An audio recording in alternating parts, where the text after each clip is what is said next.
الأنبياء والمرسلين أما بعد أعوذ بالله من الشيطان الرجيم بسم الله الرحمن الرحيم إن الله وملائكته يصلون على النبي يا أيها الذين آمنوا صلوا عليه وسلموا تسليما الصلاة والسلام عليك يا سيدي يا رسول الله وعلى آلك وأصحابك يا حبيب الله الصلاة والسلام عليك يا نبي الله وعلى آلك وأصحابك يا رحمة للعالمين بلغ الأولى بكماله بلغ الأولى بكماله كشف الدجى بجماله حسنت جميع خصاله صلوا علیہ وآلہ۔ اللہ رب العزت کی حمد و ثنا اور آقا علیہ السلام کی بارگاہ میں گلہۂ عقیدت پیش کرنے کے بعد نہایت ہی معزز و محترم سامعین حضرات، آج کی یہ خوبصورت بزم چاچو جان ماسٹر محمد نعیم ان کی رہائش گاہ پر انعقاد پذیر ہے۔ اللہ رب العزت کی بارگاہ میں دعا کرتا ہوں کہ خالق کائنات ان کا اس بزم کو سجانا، ہمارا پڑھنا، آپ کا سننا اپنی بارگاہ میں قبول فرمائے۔ اور میرے لیے یہ بڑی سعادت ہے کہ آج ہمارے درمیان حضرت علامہ مولانا قاری محمد وقاص نقشبندی چوراہی دامت برکاتہ القدسیہ اور ان کے ساتھ حضرت علامہ مولانا محمد عمران نقشبندی صاحب آپ تشریف لائے۔ آج حضرت کی زیارت کر لیں، 12 ستمبر روز جمعہ کو انشاءاللہ حضرت کا خطاب بھی سنیں، اور بڑی دور سے بھی مہمان خصوصی آئے، اسپیشل بعد میں ان کی جو ہے تصویر لگوائی گئی، لندن سے آپ تشریف لائے۔ میں تو سوچ رہا تھا کہ آج ڈالر ہی چلیں گے، لیکن لگتا ہے ڈالر وہ گھر پہ رکھا ہے، ایسے نہیں ہے۔ محترم جناب زین بٹی صاحب، اللہ رب العزت ان کا آنا قبول فرمائے۔ جب میں خطبہ پڑھ رہا تھا، علامہ صاحب غور کر رہے تھے کہ حضرت نے تو کوئی آیت پڑھی نہیں ہے، تو تیر پتہ نہیں کیا کرنی ہے۔ تو آج جو ہے وہ جس دن محترم جناب بشیر قادری صاحب آپ کی رہائشگاہ پہ پروگرام تھا، اس دن میں نے کہا تھا کہ کسی دن شیخ صادق رحمۃ اللہ علیہ کی ربائی پہ بات کریں۔ شیخ صادق رحمۃ اللہ علیہ آپ بڑے عالم ہیں، اتنے بڑے عالم ہیں کہ آج کوئی ان کو پڑھے بغیر عالم نہیں بنتا، اتنے بڑے عالم ہیں۔ اور ایک دن سوچا کیوں نہ آقا علیہ السلام کی شان میں نعت لکھنے بیٹھے ہیں۔ پہلا مصرع لکھتے ہیں، آپ لکھتے ہیں بلغ الاولی بکمالہ،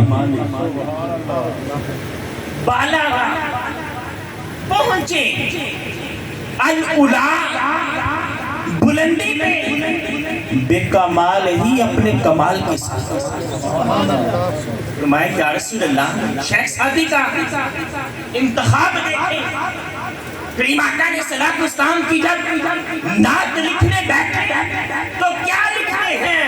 بالغ الاولی بکمالہ، یا رسول اللہ علیہ وسلم آپ کمال کی بھی انتہا،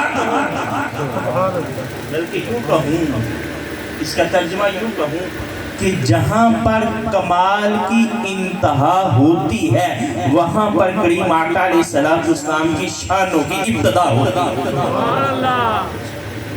حضرت ابراہیم علیہ السلام اللہ کی بارگاہ میں عرض کرتے ہیں، باری تعالیٰ میں دیکھنا چاہتا ہوں۔ رب کائنات نے فرمایا اے ابراہیم خلیل اللہ اپنی نظر اٹھائیے۔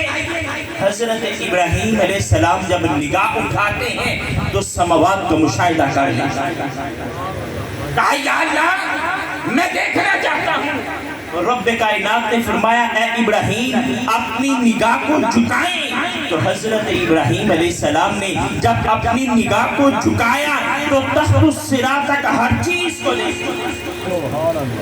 یہ مقام جناب خلیل اللہ کا ہے کہ نگاہ اٹھاتے ہیں تو سماوات کا مشاہدہ کرتے ہیں، نگاہ جھکاتے ہیں تو تحت الصراط تک ہر چیز دیکھتے ہیں۔ حضرت داؤد علیہ السلام آپ کی معراج کیا ہے؟ حضرت داؤد علیہ السلام لیٹتے ہیں، ان کے سر پر نور کی ایک سیڑھی بنتی ہے، اس سیڑھی سے فرشتے نیچے بھی اترتے ہیں، اوپر بھی چڑھتے ہیں۔ یہ حضرت داؤد علیہ السلام کی معراج ہے۔ جناب موسیٰ علیہ السلام آپ کا کمال کیا ہے؟ آپ کی معراج کیا ہے؟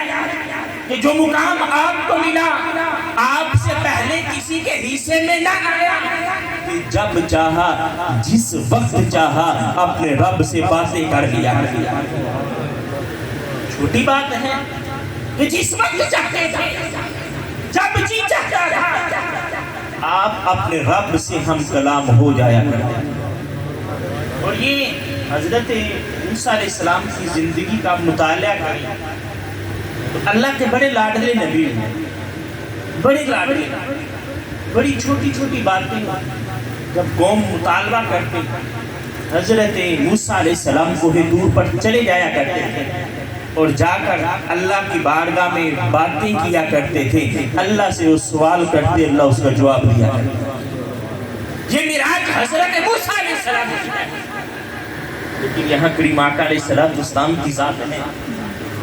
کریم آقا علیہ السلام جب اس دنیا کے اندر تشریف لا رہے تھے، بی بی آمنہ فرماتی ہیں، آپ کہتی ہیں میرے کانوں میں آواز آ رہی تھی کہ یہ جو آنے والا بچہ ہے اس بچے کے اندر حضرت آدم علیہ السلام کا اخلاق رکھ دو۔ آواز آ رہی تھی اس آنے والے بچے کے اندر حضرت شیس علیہ السلام کی معرفت رکھ دو۔ آواز آ رہی تھی اس آنے والے بچے کے اندر حضرت نوح علیہ السلام کی شجاعت رکھ دو۔ آواز آ رہی تھی اس آنے والے بچے کے اندر حضرت ابراہیم علیہ السلام کی خلت رکھ دو۔ آواز آ رہی تھی اس آنے والے بچے کے اندر حضرت اسماعیل علیہ السلام کی دانی رکھ دو۔ آواز آ رہی تھی اس آنے والے بچے کے اندر حضرت یوسف علیہ السلام کا حسن رکھ دو۔ آواز آ رہی تھی اس آنے والے بچے کے اندر حضرت داؤد علیہ السلام کا لہن رکھ دو۔ آواز آ رہی تھی جتنے انبیاء علیہ السلام ہیں جو کمالات اللہ رب العزت نے ان کو الگ الگ عطا کیے، وہ سارے کمالات آقا علیہ السلام کی ساتھ میں رکھ دو۔ نعرہ تکبیر، نعرہ رسالت، نعرہ رسالت، نعرہ حیدری۔ لوگ بیٹھے ہوئے تھے، صحابہ کرام مردوان باتیں کر رہے تھے۔ ایک صحابی رسول کہتے ہیں اللہ نے ابراہیم علیہ السلام کو بڑا مقام دیا، اللہ نے انہیں اپنے ہاتھوں سے تخلیق کیا، اللہ نے آدم علیہ السلام کو بڑا مقام دیا کہ اللہ نے آدم علیہ السلام کو فرشتوں سے سجدہ کروایا۔ ایک کہنے لگے اللہ رب العزت نے حضرت نوح علیہ السلام کو بڑا مقام دیا، ان کی دعا پر پوری دنیا کو ختم کر دیا۔ وہی کہہ رہا تھا کہ اللہ رب العزت نے حضرت ابراہیم علیہ السلام کو بڑا مقام دیا کہ انہیں اپنا خلیل چن لیا، اللہ رب العزت نے انہیں نمرود کی آگ کے اندر محفوظ رکھا۔ وہی کہہ رہا تھا اللہ رب العزت نے حضرت ابراہیم علیہ السلام کو بڑا مقام عطا کیا، ابراہیم علیہ السلام اسماعیل علیہ السلام کو اللہ نے بڑا مقام دیا کہ انہیں چھری کے نیچے محفوظ رکھا۔ انبیاء علیہ السلام کا ذکر ہو رہا، یہاں یہ بھی پتہ چلتا ہے کہ گروہ بنا کر محفل سجا کر اللہ کے نیک بندوں کا ذکر کرنا یہ صحابہ کی سنت ہے۔ لوگ کہتے ہیں یہ میلاد کہاں سے آ گئے؟ بھئی یہ تو صحابہ بیٹھ کر تذکر کیا کرتے تھے۔ کریم آقا علیہ السلام تشریف لائے، میرے صحابہ کیا باتیں کر رہے ہیں؟ کہنے لگے یا رسول اللہ علیہ وسلم آدم صفی اللہ کا ذکر ہو رہا تھا، نوح نجی اللہ کا ذکر ہو رہا تھا، ابراہیم خلیل اللہ کا ذکر ہو رہا تھا، اسماعیل ذبیح اللہ کا ذکر ہو رہا تھا، عیسیٰ روح اللہ کا ذکر ہو رہا تھا۔ کریم آقا علیہ السلام نے فرمایا میرے صحابہ تم کہہ رہے تھے کہ اللہ نے آدم کو بڑا مقام دیا، تم درست کہہ رہے تھے۔ تم کہہ رہے تھے اللہ نے شیس علیہ السلام کو بڑا مقام دیا، تم درست کہہ رہے تھے۔ تم کہہ رہے تھے اللہ نے ابراہیم علیہ السلام کو بڑا مقام دیا، تم درست کہہ رہے تھے۔ تم حضرت زکریا علیہ السلام کا ذکر کر رہے تھے کہ اللہ نے انہیں بڑا مقام دیا، تم درست کہہ رہے تھے۔ تم انبیاء علیہ السلام کا تذکرہ کر رہے تھے، اے میرے صحابہ جو تم کہہ رہے تھے صحیح کہہ رہے تھے۔ اللہ خبردار، آقا علیہ السلام نے فرمایا میرے صحابہ سن لو، جو مقام اللہ نے ان انبیاء کو دیا ان کا مقدر آنا حبیب اللہ، لیکن اللہ نے اپنا حبیب مجھے چن لیا، اللہ نے اپنا حبیب مجھے چن لیا۔ موسیٰ علیہ السلام کی معراج یہ ہے کہ وہ جب چاہتے ہیں اپنے رب سے ہم کلام ہو جاتے ہیں، لیکن کریم آقا علیہ السلام کی معراج کیا ہے؟ کریم آقا علیہ السلام کا کمال کیا ہے کہ آقا علیہ السلام آرام فرما ہوتے ہیں، رب کائنات جبریل کو بلاتا ہے، کہتا ہے جبریل فرشتوں کی ایک جماعت کو لے جاؤ، براق کو بھی لے جانا، میرے محبوب کو لے کر آؤ، میں رب اپنے محبوب کے دید کا مشتاق ہوں۔ حضرت جبریل امین کریم آقا علیہ السلام کی بارگاہ میں حاضر ہوئے، آقا علیہ السلام آرام فرما ہے، جبریل کمرے میں موجود ہیں، کہتے ہیں یا اللہ تیرا محبوب تو سویا ہوا ہے، کیا حکم ہے؟ اگر کہو تو بلند آواز سے درود و سلام پڑھتا ہوں، میری آواز بلند ہوگی، آقا علیہ السلام میری آواز کو سنیں گے خود بخود اٹھ جائیں۔ رب کائنات نے فرمایا نہیں جبریل، یہ میرے محبوب کی بارگاہ ہے، یہ وہ بارگاہ ہے کہ جہاں پر آواز ذرہ برابر بھی بلند ہوتی ہے ساری زندگی کے اعمال غارت جاتے ہیں، خبر بھی نہیں ہوتی۔ جبریل عرض کرتے ہیں یا اللہ پھر کیا حکم ہے؟ کریم آقا علیہ السلام کی بارگاہ میں کس طرح حاضر ہونا ہے؟ رب کائنات نے فرمایا جبریل اپنے کافوری لبوں کو میرے محبوب کی تلیوں سے لگا دو، اپنے کافوری لبوں کو میرے محبوب کی تلیوں سے لگا دو۔ جبریل بھی کہتے ہوں گے جنت میں نہ جنت کی گلیوں میں دیکھا مزہ جو محمد کی تلیوں میں دیکھا۔ تو وہ میں کیفیت نہیں بیان کرتا، لوگ تو بڑی جلد بازی کرتے ہیں نا فتویٰ لگانے کی۔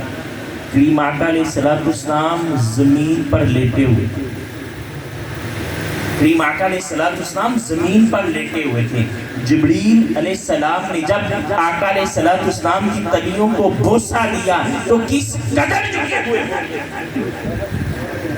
اب آقا علیہ السلام معراج کی طرف جاتے ہیں،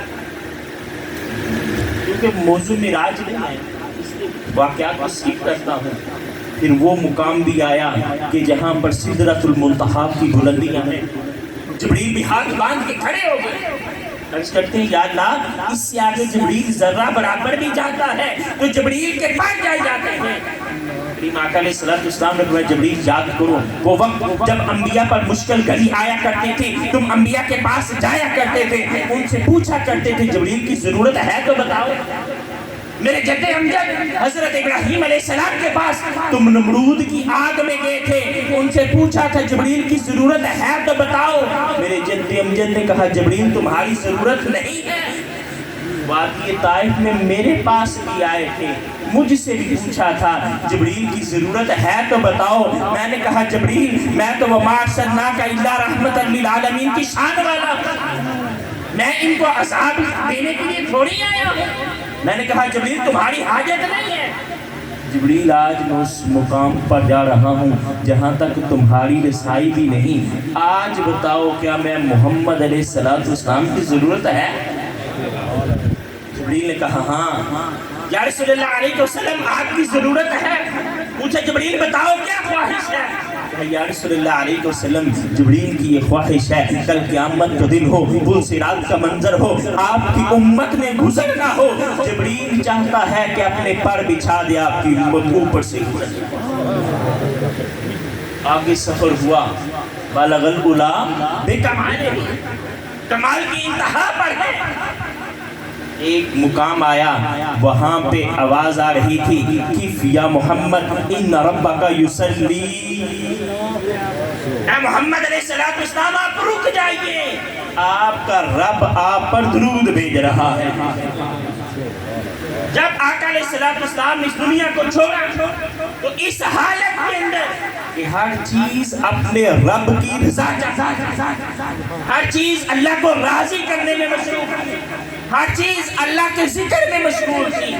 جب کریم آقا علیہ السلام وہاں پہنچے تو وہاں کیا دیکھتے ہیں کہ وہ رب اپنے حبیب پر درود بھیج رہا ہے۔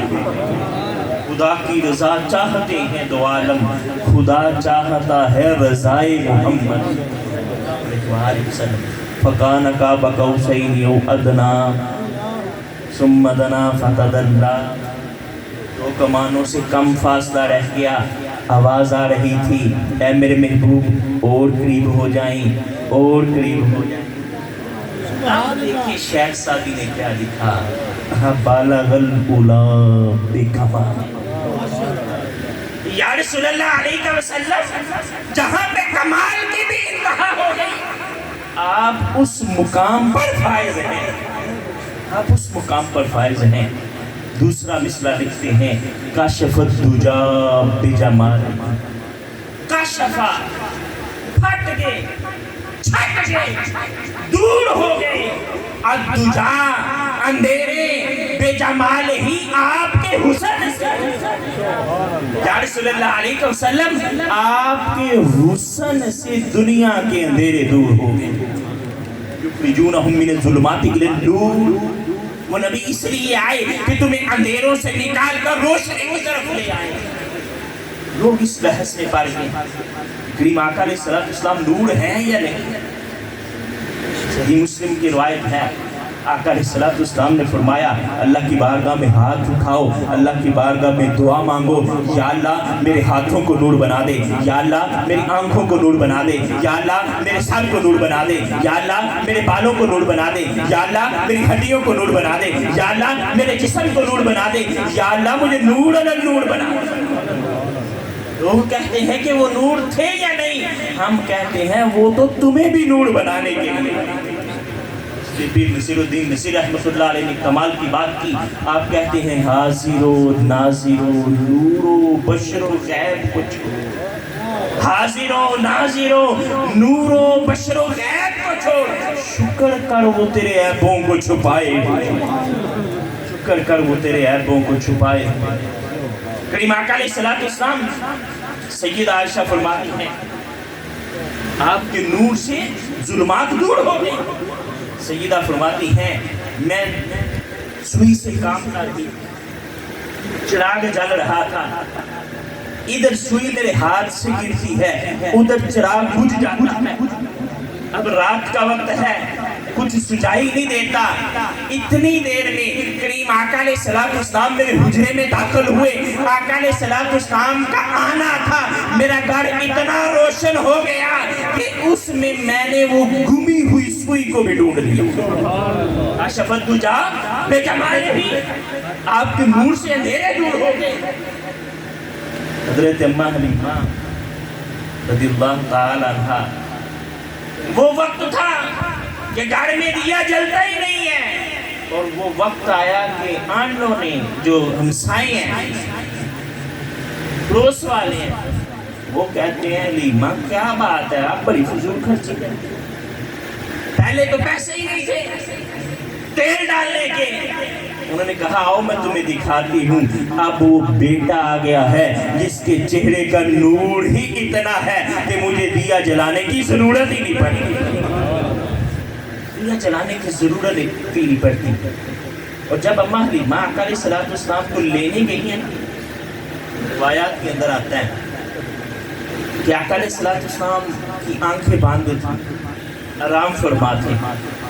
اماں نے جب اس بچے کو پکڑا نا، کریم آقا علیہ السلام کو دیکھا، اتنا لاڈ آیا، اتنا لاڈ آیا، بڑے پیار سے آپ کے سینے پر ہاتھ رکھا۔ اماں حلیمہ کہتی ہیں جیسے ہی میں نے ہاتھ رکھا، کریم آقا علیہ السلام نے آنکھیں کھولی، آنکھیں کھولنی تھی، نور نکلا سماوات تک بلند ہو گیا، ان آنکھوں سے نور نکلا سماوات تک بلند ہو گیا۔ تو آقا علیہ السلام مسکرانا شروع، آقا علیہ السلام اماں حلیمہ کے صحن میں جب کھیلا کرتے ہیں تو یہاں تو عاشقوں کی گنبد خضرا کا تصور کر کے ہی روح مچل جاتا ہے۔ اب 2-3 دن ہو گئے ہیں لوگ یہاں بیٹھے ہوئے ہیں بڑے چاہ میں خوش ہیں، صبح واک میں بھی جاتے ہیں، 5 بجے الارم لگا ہوا ہے فجر پار کی نام دوڑ لگانے جانے۔ کیوں بھئی کیوں دوڑ لگانا ہے؟ آقا علیہ السلام کی بارگاہ میں حاضری دی، اللہ ثانیہ پیدا کرے دسمبر کے مہینے اور بھی لوگ اس قافلے میں شامل ہو، اللہ کرے اس قافلے میں اور بھی شامل ہو۔ لوگ مچل جاتے ہیں جب اس گنبد کا تصور کیا جاتا ہے۔ اس تصور کا یہ عالم ہے تو دید کا عالم کیا ہوگا؟ صحابہ رسول کہتے ہیں کہ میں آقا علیہ السلام کی بارگاہ میں حاضر تھا، کریم آقا علیہ السلام جلوہ افروز ہیں، 14ویں کا چاند نکلا ہوا ہے، میں کبھی آقا علیہ السلام کو دیکھتا ہوں، کبھی 14ویں کے چاند کو دیکھتا ہوں، کبھی ادھر دیکھتا ہوں، کبھی ادھر دیکھتا ہوں۔ میرے نبی نے میرے دیکھنے کو دیکھ دیا، کہا میرے صحابی کیا دیکھتے ہو؟ یا رسول اللہ علیہ وسلم میں دیکھتا ہوں کہ 14ویں کا چاند خوبصورت ہے کہ مدینے کا چاند۔ کہا پھر کیا فیصلہ ہوا؟ کہا یا رسول اللہ علیہ وسلم 14ویں کی چاند پر تو چھائیاں میرے مدنی کا چہرہ صاف، کشف الدجا بجمالہ۔ وقت چونکہ ہو رہا ہے بات کو آگے لے کے چلتے ہیں۔ حسنت جمیع خصال، حسنت اچھے ہیں، جمیع سارے کے سارے، حسنت جمیع خصال ہی آپ کے ساری خصائص اچھے ہیں۔ اللہ نے قرآن میں ذکر کیا انبیاء علیہ السلام کا، ایوب علیہ السلام کے صبر کی بات ہوتی ہے، یحییٰ علیہ السلام کے زہد کی بات ہوتی ہے، حضرت زکریا علیہ السلام کے تقویٰ کی بات ہوتی ہے، کسی نبی کے ایک وصف کی بات ہوتی ہے، کسی نبی کے 2 اوصاف کی بات ہوتی ہے، لیکن جب امام الانبیاء نبی رحمت صلی اللہ علیہ وآلہ وسلم کی باری آئی تو رب کائنات نے کسی ایک وصف کی بات نہیں کی، کسی ایک صفت کی بات نہیں کی، رب کائنات نے فرمایا وَإِنَّكَ لَعَلَىٰ خُلُقٍ عَظِيمٍ۔ اے میرے محبوب ہم نے آپ کا ہر وصف با کمال بنا، حسنت جمیع خصال۔ 11 بجنے میں 4 منٹ رہ گئے تو شیخ سعدی کا قلم رک گیا، لیکن شادی نے جو لکھ دیا کمال، قرآن کی ترجمانی کا قلم رک گیا۔ اتنا بڑا عالم کہ جس کو پڑھے بغیر کوئی عالم نہیں بنتا، جب آقا علیہ السلام کی شان کے مطابق لکھنا چاہا تو 1 ربائی بھی پوری نہیں ہوئی۔ لوگ سمجھتے ہیں کہ شاید نعت لکھنا بڑا آسان ہے، اللہ حضرت فاضل بریلوی فرماتے ہیں نہیں، یہ تلوار کی دھار پر چلنے کی مترادف ہے، نہ ادھر ہو سکتے ہیں نہ ادھر ہو سکتے ہیں، یہ کریم آقا علیہ السلام کی شان ہے۔ رک گیا قلم، بڑا سوچا نہیں، ربائی پوری نہیں ہوئی۔ کریم آقا علیہ السلام بھی تو جانتے ہیں نا اپنے امتی کے حال، ادھر شادی کو نیند آتی ہے، ادھر مدینے سے آقا علیہ السلام کی سواری چل رہی ہے۔ آقا علیہ السلام شیخ سعدی کے خواب میں آئے، پوچھا سعدی سناؤ تو صحیح کیا لکھا ہے؟ سعدی سناؤ کیا لکھا ہے؟ تو یا رسول اللہ علیہ وسلم ابھی تو پورا ہی نہیں ہوا، ربائی بھی نہیں ہوئی، نعت لکھنا تو دور کی بات، 1 ربائی بھی نہیں ہوئی۔ آقا علیہ السلام نے سعدی سناؤ تو صحیح لکھا کیا ہے؟ تو شیخ سعدی آقا علیہ السلام کی بارگاہ میں دست بستہ کھڑے ہو جاتے ہیں اور پڑھتے ہیں بلغ العلا بکمالہ، بلغ العلا بکمالہ،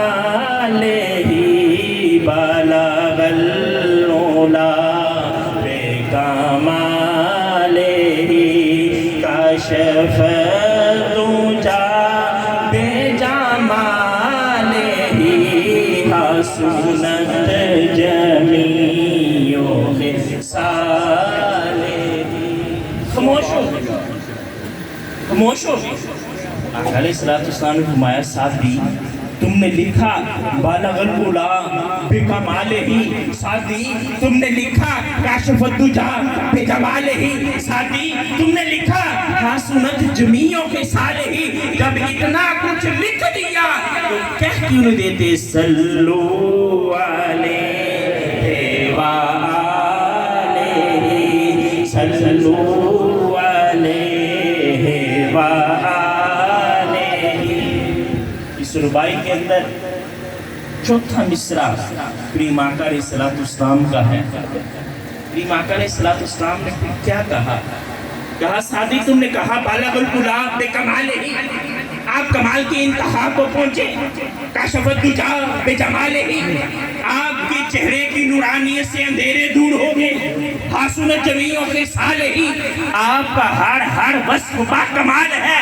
جب ایسا ہے تو پھر کہتے کیوں نہیں صلو علیہ، آپ پر بھی درود ہو وآلہ، آپ کی اولاد پر بھی درود ہو۔ نعرہ تکبیر، نعرہ رسالت، نعرہ حیدری، سرکار کی آمد، منٹھار کی آمد، ذرا زور نہ لاؤ نعرہ، سرکار کی آمد، منٹھار کی آمد، مکی کی آمد، مدنی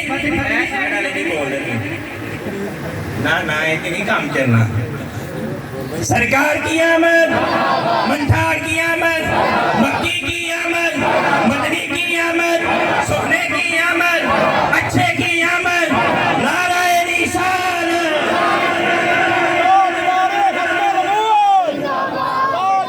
ختم نبوت، صلو علیہ وآلہ، یہ پورا ایک موضوع ہے، پورا ایک موضوع ہے یہ مصرع۔ میں سمجھتا ہوں جتنے احسان کریم آقا علیہ السلام کے اس امت پر ہے، ساری زندگی بھی آقا علیہ السلام پر درود پڑھتے رہیں تو اس کا ازالہ نہیں، حق ادا نہیں ہو سکتا۔ لیکن کبھی کبھی تنہائی کے اندر کریم آقا علیہ السلام کی اس حدیث کو یاد کیا کریں کہ اللہ کے رسول صلی اللہ علیہ وآلہ وسلم نے فرمایا کہ جو مجھ پر کثرت سے درود پڑھتا ہے قیامت کے دن وہ میرے ساتھ ہوگا۔ اتنا بڑا مجمع میدان محشر کے اندر، اور انسان کی یہ سعادت کم ہے کہ وہ آقا علیہ السلام کا ساتھی بانے قرب میں چلا جائے، رات کی تنہائی ہو، کوئی دیکھنے والا نہیں، کوئی ریاکاری نہیں، بندے کا توجہ، بندے کا دھیان گنبد خضرا کی طرف ہو جائے اور بندہ یہ تصور کرے کہ میدان محشر لگا ہوا ہے، میں یہاں پاکستان سے چل پڑا ہوں، ایک دفعہ کریم آقا علیہ السلام کی بارگاہ میں درود پڑھتا ہوں، ایک قدم میں قریب ہو جاتا ہوں، پھر دوسری دفعہ پڑھتا ہوں، پھر دوسرا قدم قریب ہو جاتا ہوں، پھر تیسری دفعہ پڑھتا ہوں، پھر تیسرا قدم قریب ہو جاتا ہوں۔ جب یہ تصور کرے گا تو اسے سمجھ آئے گی کہ بندے کو کس قدر اپنے کریم آقا پر درود پڑھنا چاہیے۔ وَمَا عَلَيْنَا إِلَّا الْبَلَاغُ الْمُبِينُ۔